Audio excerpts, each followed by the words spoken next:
What's up, guys? Here again with a video series of Ice and Fire. Now, I have a confession to make. I know I said we would be covering Aegon, or Fagon, or the Rampal of Westeros, whatever you like to call him. But I lied. Instead, we are going to be talking about the Battle of Winterfell.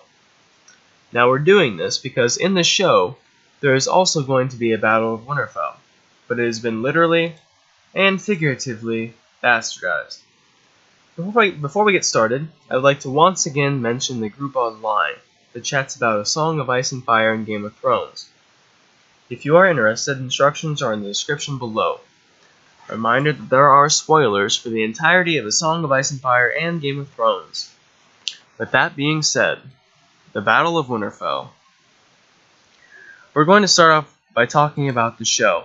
I know, I'm sorry. Jon Snow and Sansa Stark have left the Wall and turned south to retake Winterfell with the help of the wildlings.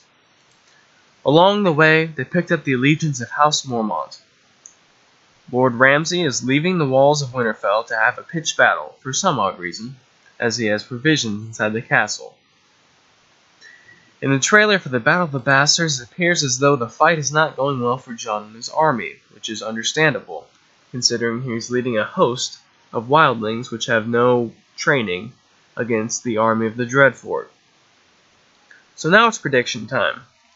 I think the Umbers betraying Ramsay, coupled with the Lord of the Vale sweeping in with his knights, will result in Jon or Sansa killing Ramsay.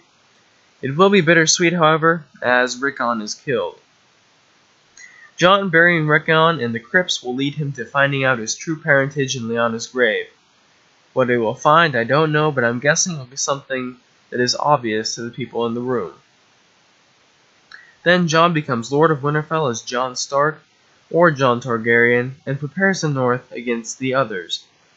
I would not be surprised if Ramsay wins, however, because he has a superior army.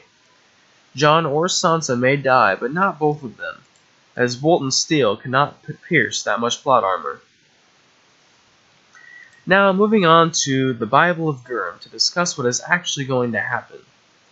In the show, Jon takes Stannis' place, and Ramsay takes Roose' place, so the actual battle is between Stannis and Roose.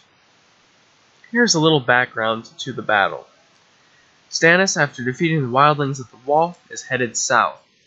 He first goes to Deepwood Motte to defeat the Ironborn and gain the allegiance of House Glover. He also gains the support of the Mormonts. Along the way to Deepwood, he picks up the support from various tribes that bolster his numbers.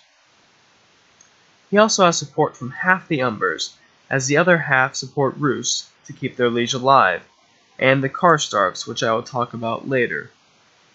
Davos has also talked to Lord Manderley, who expressed interest in the anti-Bolton cause, not necessarily the pro-Stannis cause.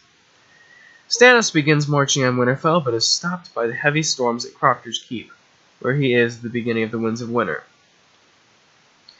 Meanwhile, Roose is still holed up in Winterfell.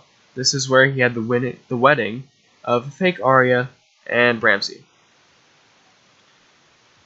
His host, all the Northern Lords were there, and his host includes the Manderleys, the Freys, the Dustins, half of House Umber, and a bunch of other minor houses.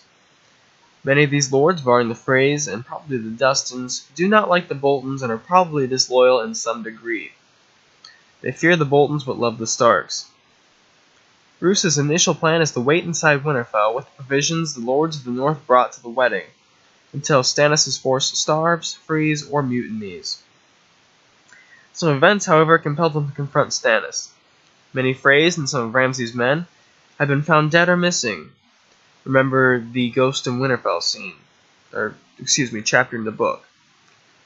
There is also a fight of sorts between the Freys and the Manderleys, where Wyman Manderley's throat is cut, but thankfully not deep enough into his fat to kill him. So Roose sends the Freys and the Manderleys to find Stannis. Also, during all of this, Theon and Mance help fake Arya escape and reach Stannis' host. So there's the background to the Battle of Crofter's Keep. So what are Stannis' and Roose's plans? Starting with Roose, he is sending Manderley and Frey men for 2 reasons.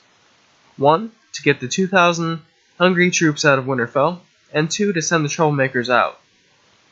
Since he is sending men other than his own, I get the feeling that he doesn't care if they win or lose.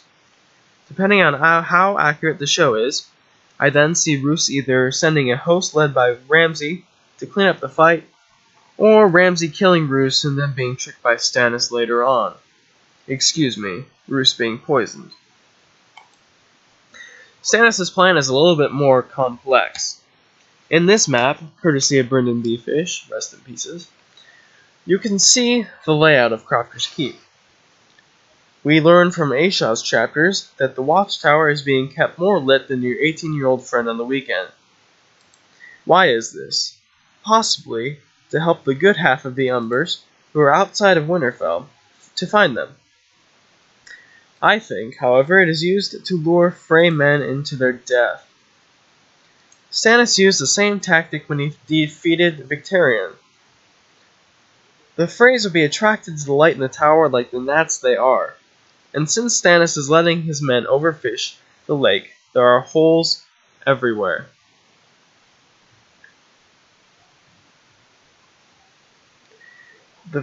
And the Boltons know exactly where Stannis is because of the Karstars. In the Winds of Winter, Stannis interrogates the Karstark Maester and imprisons the Karstark men. I think Stannis let the Raven go, that was carrying the map, to get to Roose so he knows exactly where they are.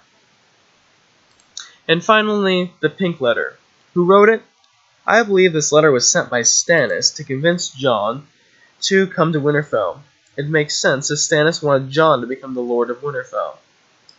If Ramsay did send the letter, however, I do think that the contents are false, either intentionally or Ramsay is tricked by Stannis. But how will the battle play out? I think the Freymen will drown, with very few survivors. Then I think the Manderley men will turn on the Freys. He stated that he would follow the Freys into battle. It is unsure if Stannis will attack the Manderley men, as he believes Wyman had Davos killed. I also think Stannis will station his northern clans in the forest, as he learned his lesson from the Battle of the Blackwater, where Tyrion did the same thing. So assuming Stannis smashes the Battle of Crofter's Keep, which I fully expect, what now? Roose still has the majority of his men at Winterfell. I think the Stannis host will dress as Freymen and ride with the Manderleys to Winterfell. They will come bearing Lightbringer, Stannis' sword, to prove he's dead. Ramsay and Roose will be convinced and let them in. There, they will slaughter the people inside, and Unjon will arrive and become Lord of Winterfell. So there you have it, the Battle of Winterfell. Did I miss anything? What should I cover next? Let me know in the comment section below, and thanks for watching.